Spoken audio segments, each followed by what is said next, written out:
back with a new single and an album still to come. Now, when you lot first started out, one of the sort of tags that, you know, certain sections of the music press gave you was it the most shaggable band in pop? Yeah. Was that something that you lived up to? I don't think so, no. I don't think anyone can live up to that, can they? And the ones that they say are usually aren't.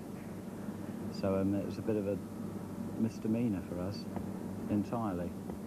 And in America, when we went to America, the shaggable means, well, it doesn't really have a sort of translation there. It's sort of something to do with carpets. I thought it meant tobacco or something. Yeah, you're right, actually. Tobacco. So they got it completely wrong. Yeah. Didn't know what was going on at all. But they actually put stickers on the records there, the most shaggable band in pop. And it didn't help sell any records at all, because they thought you were a carpet salesman or something. Yeah. But listen, it's been about 2 years since like the first album, a long time in pop, and I know that it hasn't been plain sailing the last sort of like couple of years. Can you tell us what's been happening, why you've been away for so long? Well, I mean, to start off, we went around the world twice, and we spent a lot of time in America, and we had a lot of problems when we got back. Our management had sort of disappeared with all our money, so we had to pay off all our debts, and there was just a whole change in everybody. We all became slightly schizophrenic, I think, and just had to sort of recover from that. Yeah. I'm sure every band that you've spoken to who went to America early on in their career had a few problems, because it's just such a large place, and the sort of reception that you get in England is so different to that in America. I mean, they're so sanitised about everything there, and everything. I mean, you're expected to be more of a salesman there than an individual. Right. And it's just difficult, you know. It's just difficult to sort of learn how to deal with that. I think it takes years. You know, I recommend people go for like 1 or 2 weeks, not sort of 2 or 3 months. You know, but everyone's greedy in this business to sort of ship you out there and make lots of money. Well, you talked about some problems there. Do you kind of sort of like feel that perhaps, you know, you should have known a little bit more before you were signing contracts, or was it a mistake that you've got to make to learn? Yeah, I mean, we signed our deal after 8 gigs, you know, and then within 6 months we were on top of the pops. So, I mean, we didn't really have time to do anything properly or learn at all, you know, and we've done all our learning since then. And it all happened very, very easily for you, didn't it? Like you said, I mean, you know, you got a deal very, very quickly. The second single went top 10, I think. I mean, do you feel in some respects that perhaps it happened too easy?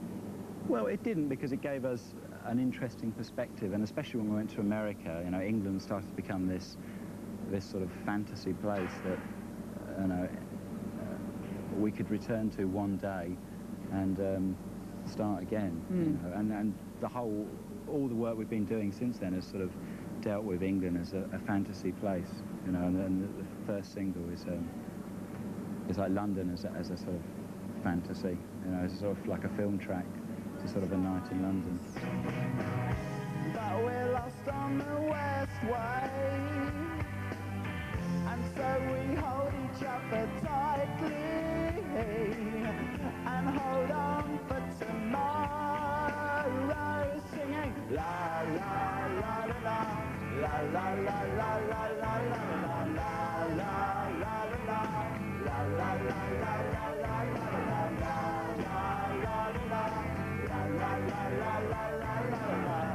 holding on for tomorrow.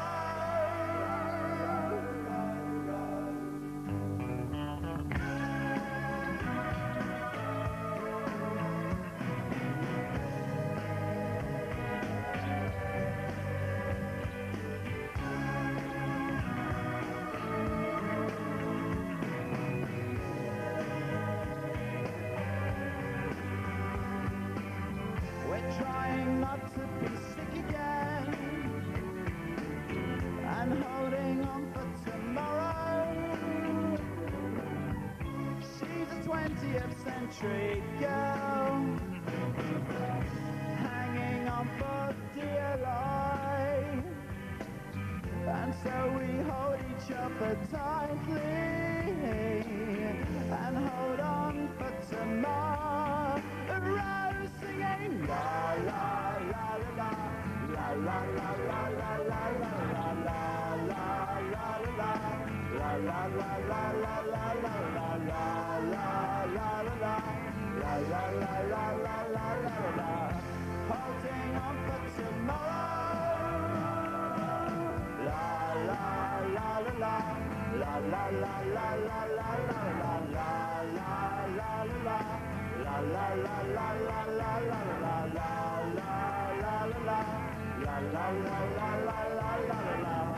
Holding on for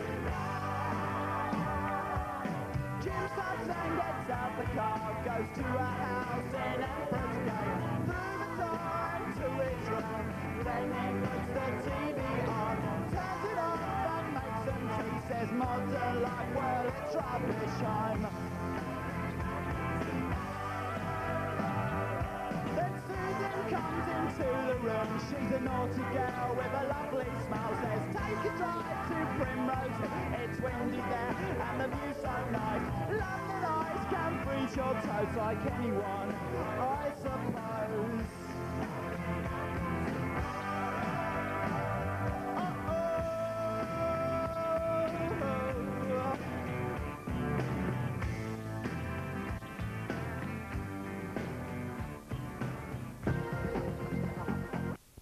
Food processors are great.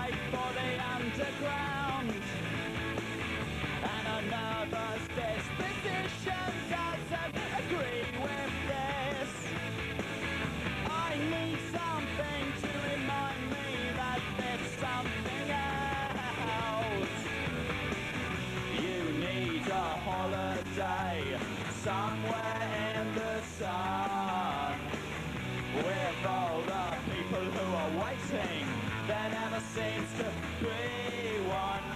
Say something else. Say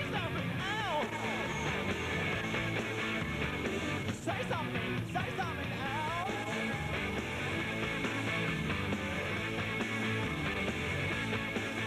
Advertisements are here for rapid persuasion.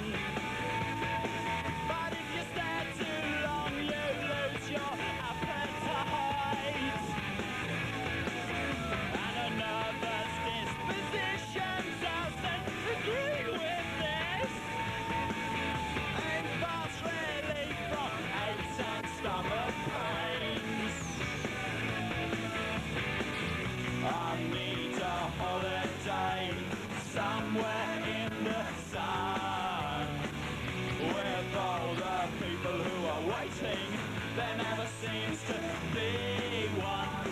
Say something else. Say something else. One.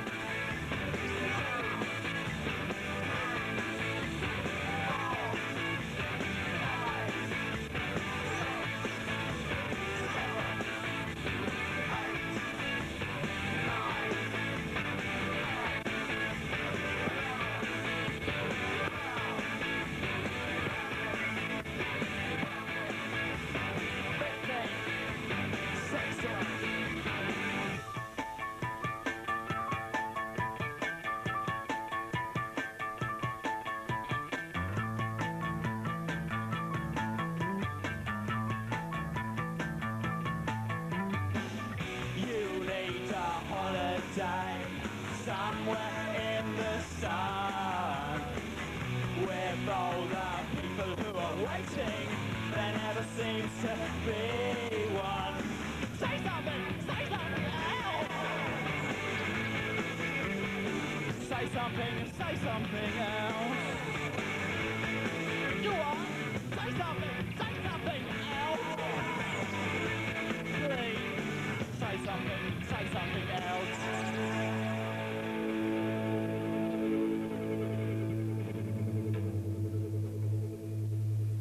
The things I'll do.